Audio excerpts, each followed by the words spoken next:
Makaino sora de pika pika Chibiyaku made mokokoro wapura.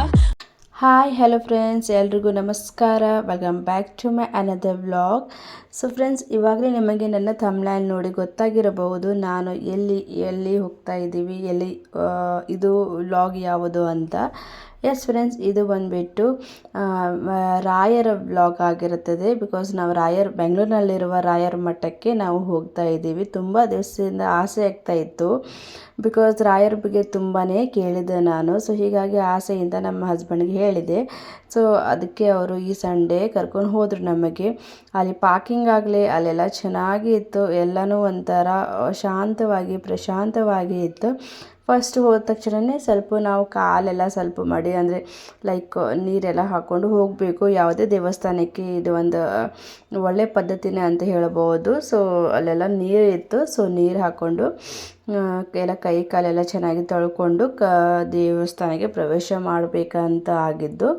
So ಅದು ಒಂದು ಚೆನ್ನಾಗಿ ಅನ್ನಿಸ್ತು. ಹಾಗೆಯೇ ಬೈಕೆಲ್ಲ ಪಾರ್ಕ್ ಮಾಡೋಕ್ಕೆ ಹೊರಗಡೆ ಎಲ್ಲನೂ ಚೆನ್ನಾಗಿ ಅನ್ನಿಸ್ತು ನನಗಂತೂ. ನೆಕ್ಸ್ಟ್ ವೀಡಿಯೋಸ್ ಬರುತ್ತೆ, ಅಂದರೆ ಕ್ಲಿಪ್ಪಿಂಗ್ಸ್ ಬರುತ್ತೆ. ಇವಾಗೆ ನಾವು ಎಂಟ್ರೆನ್ಸ್ ಮಾಡ್ತಾ ಇದ್ದೀವಿ ರಾಘವೇಂದ್ರ ಮಠ. ಅಂದರೆ ಇದು ಬಂದುಬಿಟ್ಟು ಬೆಂಗಳೂರಿನಲ್ಲಿರುವ ರಾಘವೇಂದ್ರ ಸ್ವಾಮಿಯವರ ಮಠ. ತುಂಬಾ ಸೂಪರ್ ಆಗಿರುವ, ತುಂಬಾ ಚೆನ್ನಾಗಿದೆ ಫ್ರೆಂಡ್ಸ್. ಸಖತ್ತಾಗಿದೆ. ನನಗಂದ್ರೂ ಇಷ್ಟು ಚೆನ್ನಾಗಿ ಅನ್ನಿಸ್ತಾ ಅಂದರೆ ಅಲ್ಲಿ ಹೋಗಿ ಮನಸ್ಸಂತೂ ಹೋದ ತಕ್ಷಣ ಎಲ್ಲ ನೆಗೆಟಿವಿಟಿ ಹೋಗಿ ಒಂಥರ ಒಂದು ಪಾಸಿಟಿವ್ ವೈಬ್ ಬಂದುಬಿಡ್ತು. ಸೊ ಇವಾಗ ಹೋಗಿದ ತಕ್ಷಣ ಫಸ್ಟ್ ನಾವು ತುಪ್ಪ ದೀಪ ಅಂದರೆ ಅಂದರೆ ಸುಮ್ಮನೆ ಹೋಗೋಕ್ಕೆ ಇಲ್ಲ, ತುಂಬ ದಿವಸದಿಂದ ಆಸೆನೂ ಆಗ್ತಾಯಿತ್ತು. ಹಾಗಾಗಿ ನಾನು ತುಪ್ಪ ದೀಪ ಹಚ್ಚಬೇಕು ಅಂತ ಹಸ್ಬೆಂಡ್ಗೆ ಹೇಳಿದೆ. ಸೊ ಅವರು ಅಲ್ಲಿ ಟಿಕೆಟ್ ನಾವು ಫಸ್ಟ್ ಟೈಮ್ ಅಲ್ಲಿ ಹೋಗ್ತಾ ಇರೋದ್ರಿಂದ ಒಂದು ಯಾವುದೇ ದೇವಸ್ಥಾನದಲ್ಲಿ ಅದರದ್ದೇ ಆದಂಥ ಕ್ಯೂ ಆಗಿರಲಿ, ಅದಂತೆ ಟಿಕೆಟ್ ತೊಗೋಬೇಕು, ಅದೆಲ್ಲ ರೂಲ್ಸ್ ರೆಗ್ಯುಲೇಷನ್ ಇರುತ್ತೆ. ಸೊ ನಾವು ಅಲ್ಲಿ ಇಲ್ಲಿ ಕೇಳಿಕೊಂಡು ನಾವು ಟಿಕೆಟ್ ತೊಗೊಂಡಿವಿ ಫಸ್ಟು. ಅಂದರೆ ತುಪ್ಪದ ದೀಪದ ಟಿಕೆಟ್ ಎಲ್ಲಿ ತೊಗೋಬೇಕು ಅಂತೆಲ್ಲ ಒಬ್ಬರು ಲೇಡಿ ಇದ್ದರು, ನಮ್ಮ ಹಸ್ಬೆಂಡ್ ಬಂದು ಅವ್ರಿಗೆ ಕೇಳಿದರು. ನಾನಂದರೂ ಅವ್ರು ಕೇಳೋದ್ರಲ್ಲಿ ಇನ್ಫಾರ್ಮೇಷನ್ ತೆಗೋದ್ರಲ್ಲೇ ಇದ್ದರು. ನಾನಂದರೂ ದೇವರಿಗೆ ನೋಡ್ತಾ ಇದ್ದೆ, ಅಂದರೆ ರಾಯರಿಗೆ ನೋಡ್ತಾ ಇದ್ದೆ. ಯಾವ ರೀತಿ ಅವ್ರ ಮೂರ್ತಿ ಆಗಲಿ ಆ ಥರ ಎಲ್ಲನೂ ನನಗೆ ಒಂಥರ ಚೆನ್ನಾಗಿ ಅನ್ನಿಸ್ತಾ ಇತ್ತು. ಸೊ ಅಷ್ಟರಲ್ಲೇ ಅವ್ರು ಇನ್ಫಾರ್ಮೇಷನ್ ತಗೊಂಡು ಬಂದರು. ಸೊ ಅಲ್ಲಿ ಕ್ಯೂನಲ್ಲಿ ಹೋಗಿ ಜಾಸ್ತಿ ಕ್ಯೂ ಇರಲಿಲ್ಲ. ಸಂಡೇ ಹೋಗಿದ್ವಿ ನಾವು, ಬಿಕಾಸ್ ಹಸ್ಬೆಂಡ್ಗೆ ಸಂಡೇನೇ ಹಾಲಿಡೇ ಅಲ್ವಾ. ಹಾಗೆಯೇ ಅಲ್ಲಿ ಸಂಡೇ ಅನ್ನಪ್ರಸಾದ ಕೂಡ ಇರುತ್ತೆ ಅಂತಲೇ ಮೇನ್ ಉದ್ದೇಶಕ್ಕಂತಲೇ ನಾನು ಹೋಗಿದ್ದು, ನಿಜ ಹೇಳಬೇಕಂದ್ರೆ. ಯಾಕೆ ನನಗೆ ಅನ್ನಪ್ರಸಾದ ಯಾವುದೇ ದೇವಸ್ಥಾನದಲ್ಲಿ ಅನ್ನಪ್ರಸಾದ ಮಾಡೋಕ್ಕೆ ತುಂಬಾ ಒಂಥರ ನಾನು ಇಷ್ಟಪಡ್ತೀನಿ. ಗೊತ್ತಿಲ್ಲ ಅದು ಏನು ಕ್ರೇಜ್ ನನಗೆ, ಆದರೆ ನನಗೆ ಅನ್ನಪ್ರಸಾದ ಮೇನು ಇಂಪಾರ್ಟೆಂಟ್ ಅನ್ನೋದು ಒಂದು ಮೋಟಿವ್ ಆಗಿರುತ್ತೆ. ಸೊ ಹೀಗಾಗಿ ಫಾಸ್ಟ್ ಹೋಗ್ತಾ ಇರೋದು ನಾನು. ಇವಾಗ ನೋಡಿ ಅಪ್ಪು ಕರ್ಕೊಂಡು ಹೋಗ್ಬೇಕಂದ್ರೆ ನನಗೆ ದೊಡ್ಡದು ತಲೆಬೇನೆ ಅಂತಲೇ ಹೇಳ್ಬೋದು. ಜಾಸ್ತಿ ಕ್ಯಾರಿ ಅಪ್ಪುಗೆ ನನ್ನ ಹಸ್ಬೆಂಡೇ ಮಾಡ್ತಾರೆ, ಬಟ್ ಕೆಲವೊಂದು ಟೈಮ್ ನಾನು ಕೂಡ ಮಾಡಿದ್ದೆ. ಸೊ ಇವಾಗ ಅವನಿಗೆ ಎತ್ಕೊಂಡು ಹೋಗ್ತಾ ಇದ್ದೀವಿ. ಫೈನಲಿ ನಮಗೆ ಟಿಕೆಟ್ ಸಿಕ್ತು. ಜಾಸ್ತಿ ಏನು ರಶ್ ಇರಲಿಲ್ಲ ಬಿಡಿ, ಏನೂ ತೊಂದರೆ ಆಗಲಿಲ್ಲ. ಇವಾಗೆ ಟಿಕೆಟ್ ತಗೊಂಡು ಈಗ ನೆಕ್ಸ್ಟು ಆರತಿ, ತುಪ್ಪದ ದೀಪದ ಕಡೆ ಅಲ್ಲಿ ಕ್ಯೂ ಅಲ್ಲಿ, ಅಂದರೆ ದೇವ್ರದ್ದು ಕ್ಯೂ ಇರುತ್ತಲ್ಲ ಮುಂದ್ಗಡೆ, ಅಲ್ಲಿ ನಾವು ಹೋಗ್ತಾ ಇದ್ದೀವಿ.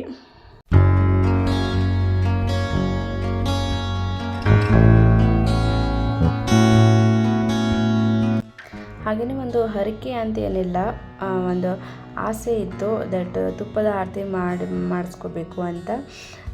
ಸೊ ಹೀಗಾಗಿ ತುಪ್ಪದ ಆರತಿ ಟಿಕೆಟ್ ತಗೊಂಡು ಇವಾಗ ತುಪ್ಪದ ಆರತಿ ಮಾಡಬೇಕು ಅಂತ ಹೋಗಿ ಹೇಗೆ ನೋಡಿ ಫ್ರೆಂಡ್ಸ್, ಇವಾಗ ನಾನು ರಾಯರ ಮುಂದೆ ನಿಂತಿದ್ದೀನಿ, ಆರತಿ ಮಾಡ್ತಾಯಿದ್ದೀನಿ.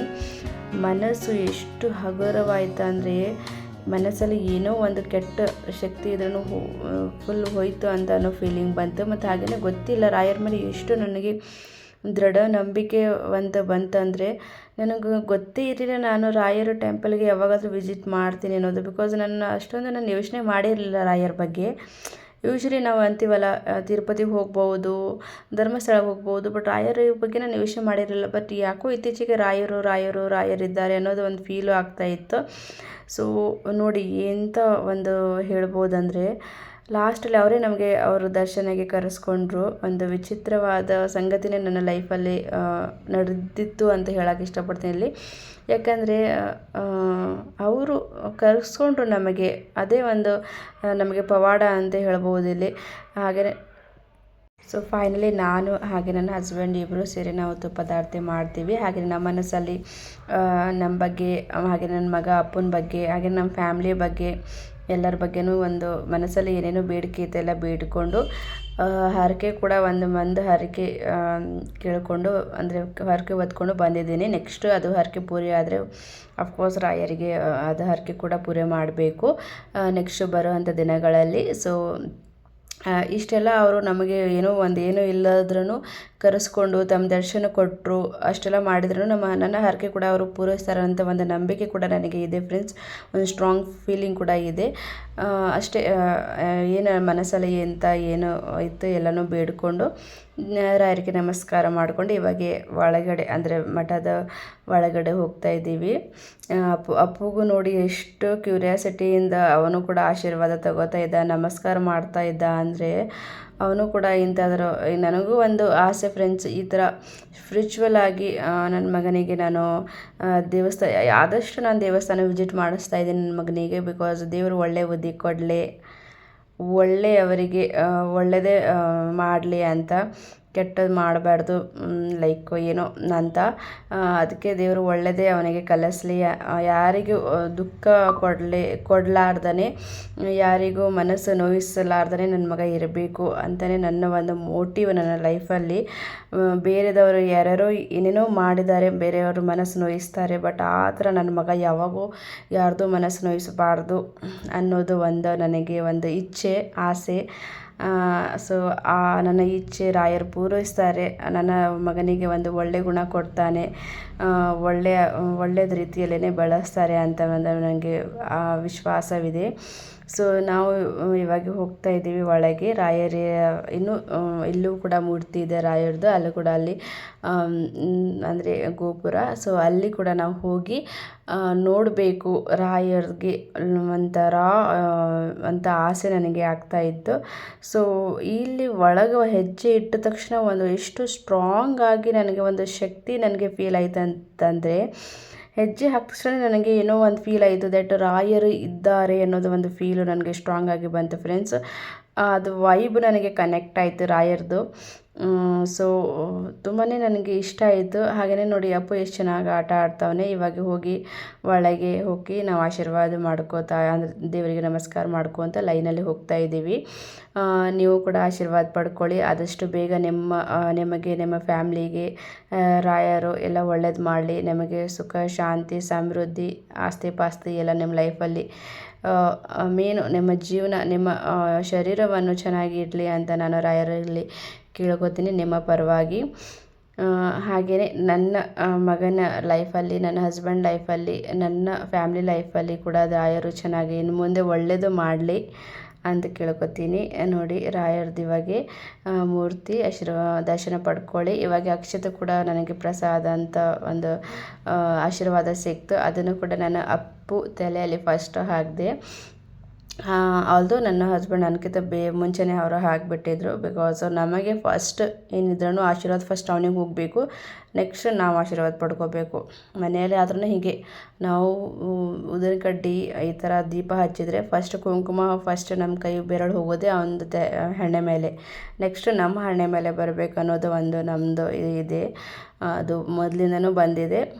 ಸೊ ಫಸ್ಟ್ ಅವನಿಗೆ ಆಶೀರ್ವಾದ ಕೊಟ್ಟು ನೆಕ್ಸ್ಟ್ ನಾವು ಕೂಡ ಆಶೀರ್ವಾದನ ನಮ್ಮ ತಲೆ ಮೇಲೆ ಕೂಡ ಹಾಕ್ಕೊಂಡಿದ್ದೀವಿ ಅಕ್ಷತೆ ಕಾಳುಗಳನ್ನು. ಇವಾಗ ನಾವು ಪ್ರದರ್ಶನ ಮಾಡ್ಕೋತಾ ಇದ್ದೀವಿ. ನನಗೆ ತುಂಬಾ ಇತ್ತು ಮನಸ್ಸಲ್ಲಿ, ಬಿಕಾಸ್ ಇತ್ತೀಚೆಗೆ ನನ್ನ ಫ್ಯಾಮ್ಲಿಯಲ್ಲಾಗಲಿ ನಮ್ಮ ಲೈಫಲ್ಲಿ ಆಗಲಿ ತುಂಬಾ ಗೊಂದಲಗಳು ನಡೀತಾ ಇದೆ. ಸೊ ಅದು ಎಲ್ಲನೂ ನಾನು ರಾಯರ ಹತ್ರ ಹೇಳ್ಕೋತಾ ನಾನು ಪ್ರದರ್ಶನ ಹಾಕ್ತಾಯಿದ್ದೆ. ಲಾಸ್ಟಲ್ಲಿ ಅಪ್ಪುಗೆ ಕೂಡ ನಾನು ಬಿಟ್ಟೆ, ಬಿಕಾಸ್ ಅವ್ನು ನನಗೆ ತುಂಬ ಡಿಸ್ಟರ್ಬ್ ಮಾಡ್ತಾಯಿದ್ದ. ನನ್ನ ಹಸ್ಬೆಂಡ್ ಹೇಳಿದ್ರು ಅವನಿಗೆ ಬಿಡು, ನೀನು ನಿನ್ನ ಪಾಡಿಗೆ ಪ್ರದರ್ಶನ ಹಾಕ ಅಂತ ಹೇಳಿ ನನಗೆ ಬಿಟ್ಟರು. ಸೊ ಅವರಿಬ್ಬರು ಏನೇನೋ ಮಾಡ್ತಾಯಿದ್ರು, ನಾನು ಏನೇನೋ ನನ್ನ ಮನಸ್ಸಲ್ಲಿ ಇದ್ದಿದ್ದು ಹೇಳ್ಕೋತಾ ನಾನು ಈ ಥರ ರಾಯರ ಜೊತೆ ಮಾತಾಡ್ಕೋತ ನಾನು ಪ್ರದರ್ಶನ ಹಾಕ್ಕೊಂಡು ನನ್ನ ಮನಸ್ಸಲ್ಲಿ ಏನು ಇತ್ತು ಎಲ್ಲನೂ ಬೇಡ್ಕೊಂಡೆ ಫ್ರೆಂಡ್ಸ್. ಹಾಗೆಯೇ ಒಂದು ನಂಬಿಕೆ ಕೂಡ ನನಗೆ ಬಂತು ದಟ್ ಆದಷ್ಟು ಬೇಗ ನನ್ನ ಎಲ್ಲ ಸಮಸ್ಯೆಗಳು ರಾಯರು ಸಾಲ್ವ್ ಮಾಡ್ತಾರೆ ಅಂತ. ಹಾಗೆಯೇ ಇಲ್ಲಿ ಒಂದು ವಿಷಯ ಏನು ಹೇಳಬೇಕಂದ್ರೆ ಇಲ್ಲಿ ಈ ಮಠದ ಸ್ವಚ್ಛತೆ ಬಗ್ಗೆ ನಾವು ಮಾತಾಡಲೇಬೇಕು ಫ್ರೆಂಡ್ಸ್. ಇಲ್ಲಿ ನಿಮಗೆ ಒಂದು ಚಿಕ್ಕ ಕಡ್ಡಿ ಕೂಡ ನಿಮಗೆ ಸಿಗಲ್ಲ, ಅಷ್ಟು ಕ್ಲೀನಿಂಗ್ನೆಸ್ ಇದೆ ಇಲ್ಲಿ, ಅಷ್ಟು ಕ್ಲೀನಾಗಿದೆ ಎಲ್ಲನೂ. ಮಕ್ಕಳಂತೂ ಆರಾಮಾಗಿ ಆರಾಮಾಗಿ ಚೆನ್ನಾಗಿ ಆಟ ಆಡ್ಕೊತ ಇರ್ತಾರೆ. ಅವರಿಗೂ ಒಂಥರ ಇರುತ್ತೆ. ಅವ್ರದ್ದು ಒಂದು ಚೆನ್ನಾಗಿ ಆಟ ಆಡ್ಕೊಂಡು ಇರೋದು ನೋಡೋದೇ ಒಂದು ನಮಗೆ ಖುಷಿ. ಸೊ ಅಂತ ಆ ಪ್ಲೇಸಲ್ಲಿ ನಾವು ಹೋದರೆ ನಮ್ಗೆ ವಾಪಸ್ಸೇ ಬರೋಕ್ಕೆ ಮನಸ್ಸಾಗಲ್ಲ ಮನೆಗೆ. ನಾನು ಹೇಳಿದೆ ಹಸ್ಬೆಂಡ್ಗೆ ಲೇಟಾಗಿ ಹೋಗೋಣ, ಆರಾಮಾಗಿ ಹೋಗೋಣ ಅಂತ, ಬಟ್ ಅವರಿಗೆ ಕೆಲಸ ಬಂತು. ಹಾಗಾಗಿ ನಾವು ಸ್ವಲ್ಪ ಬೇಗನೆ ಹೋದಿವಿ. ಆಲ್ದೋ ನಾವು ಒಂದು 2-3 ಅವರ್ಸ್ ನಾವು ಸ್ಪೆಂಡ್ ಮಾಡಿದ್ದೀವಿ. ಅಲ್ಲಿ ತುಂಬಾ ಲೈನ್ಸ್, ಎಲ್ಲೆಲ್ಲೋ ಲೈನ್ಸ್ ಬರ್ತಿದೆ ಫ್ರೆಂಡ್ಸ್. ಇದು ನಿಮಗೆ ಮುಂದೆ ಕೂಡ ಕ್ಲಿಪ್ಪಿಂಗ್ಸ್ ಹಾಕ್ತೀನಿ. ಒಂಥರ ಎಷ್ಟು ಮನಸ್ಸಿಗೆ ಟಚ್ ಆಗುವಂಥದ್ದು ಎಲ್ಲ ಲೈನ್ಸ್ ಇತ್ತು. ನಿಮಗೆ ನಾನು ಝೂಮ್ ಮಾಡಿ ಕೂಡ ತೋರಿಸ್ತೀನಿ. ಎಲ್ಲ ನೀವು ಕೂಡ ಓದಿ ಹಾಗೆಯೇ ಅದರ ಅರ್ಥೈಸ್ಕೊಳ್ಳಿ ಅಂತ ಇಲ್ಲಿ ಹೇಳ್ತೀನಿ. ಹಾಗೆಯೇ ನನ್ನ ಹಸ್ಬೆಂಡ್ ನಮಸ್ಕಾರ ಮಾಡೋ ಟೈಮಲ್ಲಿ ನೋಡಿ ಅಪ್ಪು ಏನು ಮಾಡ್ತಾವನೆ. ನಾರ್ಮಲಿ ಅವರು ಸಾಯಿಬಾಬಾ ವ್ಲಾಗಲ್ಲಿ ನೀವು ನೋಡಿದ್ರಲ್ಲ, ಅವನು ಮಾಡ್ತಾನೆ ನಮಸ್ಕಾರ ಅಂದರೆ. ಅವ್ರ ಮೇಲೇ ಹೋಗಿ ಕೂತ್ಬಿಟ್ಟ ನನ್ನ ಹಸ್ಬೆಂಡ್ ಮೇಲೆ. ನಾನು ಸೈಡಿಗೆ ಒಂದು ಸರಿಸ್ಲೆ ಅಂದರೆ ಅಲ್ಲಿ ಅವರು ಇರೋಬ್ರು ಹೇಳಿದರು, ಬೇಡ ಇರಲಿ ಪರವಾಗಿಲ್ಲ, ಇರಲಿ ಹಾಗೆ ಅಂತ ಹೇಳಿದರು. ಸೊ ಅದಕ್ಕೆ ನಾನು ಕೂಡ ಸುಮ್ಮನೆ ಆಗಿಬಿಟ್ಟೆ. ನನ್ನ ಹಸ್ಬೆಂಡು ಕೂಡ ಅವ್ರಿಗೆ ಹೇಳಿದರು, ಏನೋ ಅವನಿಗೆ ಹಿಂಗೆ ಮಾಡ್ದೆ, ಅವನು ರಾಯರ ಬಂದು ನನ್ನ ಮೇಲೆ ಕುಂತಂಗೆ ಅನ್ನಿಸ್ತು, ನನಗೆ ಫೀಲ್ ಆಯಿತು ಅಂತ ನಮ್ಮ ಹಸ್ಬೆಂಡು ಕೂಡ ಹೇಳಿದರು. ಸೊ ಈ ಥರ ಒಂದು ಚಿಕ್ಕ ಪಾಯಿಂಟು ಫ್ರೆಂಡ್ಸ್, ಇದರಿಂದನೇ ಗೊತ್ತಾಗುತ್ತೆ ಒಂಥರ ನನ್ನ ಮಗನ ಮೈಯಲ್ಲಿನೇ ರಾಯರು ಬಂದು ಈ ಥರ ಆ ಮೂಮೆಂಟ್ ಮಾಡ್ದ ಅಂತ ನಮಗೆ ಫೀಲ್ ಆಯಿತು. ಸೊ ಈ ಥರ ಚಿಕ್ಕ ಮೂಮೆಂಟ್ ಇದ್ದರೆ ನಮಗೆ ಒಂಥರ ಏನೋ ಕನೆಕ್ಟ್ ಆಯಿತು ದಟ್ ರಾಯರಿದ್ದಾರೆ, ರಾಯರು ನಮ್ಮ ಸಮಸ್ಯೆ ಏನೇ ಇದ್ರೂ ರಾಯರ ಹತ್ರ ಹೇಳಬೇಕು, ಅವರು ಎಲ್ಲ ಸಾಲ್ವ್ ಮಾಡ್ತಾರೆ ಅಂತ ಒಂದು ನಂಬಿಕೆ ನನಗೆ ಸ್ಟಾರ್ಟ್ ಆಯಿತು ಅದೇ ಕ್ಷಣದಿಂದನೇ. ಸೊ ಇವಾಗ ಫೈನಲಿ ನನ್ನ ಫೇವ್ರೇಟ್ ಮೂಮೆಂಟ್ ಬಂದಾಯಿತು. ಎಸ್, ಅನ್ನಪ್ರಸಾದ. ನನಗೆ ಒಂಥರ ಅನ್ನಪ್ರಸಾದ ಅಂದರೆ ನನಗೆ ಎಷ್ಟೊಂದು ಖುಷಿ ಆಗುತ್ತೆ ಅಂತಂದರೆ ಅದು ಒಂದು ಬೆಸ್ಟ್ ಮೂಮೆಂಟ್ ಅಂತ ಹೇಳ್ಬೋದು ನನ್ನ ಲೈಫಲ್ಲಿ. ಯಾಕೋ ಇದು ಅಫ್ಕೋರ್ಸ್ ಎಲ್ರಿಗೂ ಇಷ್ಟನೇ ಆಗುತ್ತೆ, ಬಟ್ ನನಗೆ ಅದು ಏನು ಗೊತ್ತಿಲ್ಲ ಫ್ರೆಂಡ್ಸ್. ತುಂಬಾ ನಾನು ಇಷ್ಟಪಟ್ಟು ಅನ್ನಪ್ರಸಾದ ತಿಂತೀನಿ. ಹಾಗೆಯೇ ಒಂಥರ ನನಗೆ ಕ್ರೇವಿಂಗ್ ತುಂಬಾ ಆಗ್ತಾ ಇರುತ್ತೆ ದೇವ್ರ ಪ್ರಸಾದದ್ದು. ಸೊ ಈ ಥರ ಅಪ್ಪುಗೆ ನಾನು ನನ್ನ ಹಸ್ಬೆಂಡ್ ಎಲ್ಲ ತಿಂದು ಇವಾಗ ಇಲ್ಲಿ ನೋಡಿ ಲೈನ್ಸ್ ಚೆನ್ನಾಗಿದ್ದಾವೆ. ಅಂದರೆ ನಮ್ಮ ಸಂಸ್ಕಾರ ಏನು ಹೇಳುತ್ತೆ ಅಂದರೆ, ಕೈಯಲ್ಲಿ ಎಷ್ಟೇ ಕೋಟಿ ಇದ್ರೂ ಹಿರಿಯರ ಕಂಡ್ರೇ ಕಾಲಿಗೆ ನಮಸ್ಕರಿಸುವುದು, ಅದೇ ನಮ್ಮ ಸಂಸ್ಕಾರ. ಇನ್ನೊಂದು ಏನಂದರೆ, ಡಿಗ್ರಿ ಮೇಲೆ ಡಿಗ್ರಿ ನಾವು ಪಡೆದ್ರೂ ಗುರುಗಳ ಕಂಡ್ರೆ ನಮಗೆ ಭಯ ಭಕ್ತಿ ಇರಬೇಕು, ಅದೇ ನಮ್ಮ ಸಂಸ್ಕಾರ. ಹಾಗೆಯೇ ಯಾವುದೇ ಹೆಣ್ಣು ಎಷ್ಟೇ ಮಾಡರ್ನ್ ಆಗಿದ್ರೂ ಹಣೆ ಮೇಲೆ ಒಂದು ಬೊಟ್ಟಿರಬೇಕು, ಅದೇ ಒಂದು ಹೆಣ್ಣಿನ ಲಕ್ಷಣ, ಅದೇ ಒಂದು ಹೆಣ್ಣಿನ ಸಂಸ್ಕಾರ ಅಂತ. ಸೊ ಫ್ರೆಂಡ್ಸ್, ನಾನಂತೂ ರಾಯರ ಮಠಕ್ಕೆ ವಿಸಿಟ್ ಮಾಡಿದ ತಕ್ಷಣ ತುಂಬಾ ಈ ಥರ ಎಲ್ಲ ಲೈನ್ಸ್ಗಳಿಂದಾಗಲಿ ಈ ಥರ ಎಲ್ಲ ರಾಯರದ ವೈಬಿಂದ ತುಂಬಾ ಕಲ್ತಿದ್ದೀನಿ. ಸೊ ನನಗದು ತುಂಬಾ ಅಲ್ಲಿ ಹೋಗಿ ಅಂದರೆ ರಾಯರ ಮಠಕ್ಕೆ ಹೋಗಿ ತುಂಬಾ ಮನಸ್ಸಿಗೆ ಶಾಂತಿ, ಶಕ್ತಿ ಎಲ್ಲನೂ ಸಿಕ್ಕಿದೆ. ಸೊ ನೀವೇನಾದ್ರೂ ಬೆಂಗಳೂರಿನಲ್ಲಿದ್ದೀರಾ, ಸೊ ಪ್ಲೀಸ್ ಒಂದ್ಸಲ ರಾಯರ ಮಠಕ್ಕೆ ವಿಸಿಟ್ ಮಾಡಿ. ಹಾಗೆಯೇ ರಾಯರ ಒಂದು ಶಕ್ತಿಯನ್ನು ಫೀಲ್ ಮಾಡ್ಕೊಳ್ಳಿ. ಇವಾಗ ನಾವು ಹೊರಗಡೆ ಬಂದು ಸ್ನ್ಯಾಕ್ಸ್ ಏನೇ ಎಷ್ಟೇ ತಿಂದ್ರೂ ಒಂದು ಸ್ನ್ಯಾಕ್ಸ್ ತಿನ್ನಬೇಕಲ್ವಾ, ಅದು ಒಂದು ಕಡಿಮೆ. ಸೊ ಇವಾಗ ಸ್ನ್ಯಾಕ್ಸ್ ತಿಂತಾಯಿದ್ದೀವಿ, ಬಜ್ಜಿ ಹಾಗೆ ಚುರುಮರಿ ಮಂಡಕ್ಕಿದ್ದು. ಮತ್ತು ನೆಕ್ಸ್ಟ್ ಇಲ್ಲಿ ಫ್ರೆಶ್ ಸೊಪ್ಪುಗಳು ಸಿಗ್ತವೆ ಅಂತ ಕೇಳಿದೆ ನಾನು. ಸೊ ಸೊಪ್ಪು ಕೂಡ ನಾನು ತಗೊಂಡೆ, ಒಂದು 3-4 ಸೊಪ್ಪು ತೊಗೊಂಡು. ನೆಕ್ಸ್ಟ್ ಅಪ್ಪುಗೆ ಕೂಡ ಸ್ವಲ್ಪ ಜಾತ್ರೆ ಮಾಡಿಸಿದ್ದೀವಿ, ಲೈಕ್ ಗಾಡಿ ಅದು ಇದು ತೊಗೊಂಡು ಇವಾಗ ಮನೆಗೆ ಹೋಗ್ತಾಯಿದ್ದೀವಿ. ಸೊ ಫ್ರೆಂಡ್ಸ್, ನಿಮಗೇನಾದ್ರೂ ಈ ರಾಯರ್ ಲಾಗ್ ಇಷ್ಟ ಆದರೆ, ಅಫ್ಕೋರ್ಸ್ ರಾಯರಿಗೆ ಯಾರು ಇಷ್ಟಪಡಲ್ಲ ಅಲ್ವಾ, ರಾಯರ್ ಲಾಗ್ ಯಾರು ಇಷ್ಟಪಡಲ್ಲಲ್ವಾ. ಸೊ ಖಂಡಿತವಾಗ್ಲೂ ನಿಮಗೆ ಈ ಲಾಗ್ ಇಷ್ಟ ಆಗಿರುತ್ತೆ. ಸೊ ಒಂದು ಸಬ್ಸ್ಕ್ರೈಬ್ ಮಾಡಿ, ಯಾರೆಲ್ಲ ನೋಡ್ತಾ ಇದ್ದೀರಿ ಸಬ್ಸ್ಕ್ರೈಬ್ ಮಾಡಿ, ಒಂದು ಲೈಕ್ ಮಾಡಿ, ಹಾಗೆಯೇ ಶೇರ್ ಮಾಡಿ. So thank you for watching. Bye.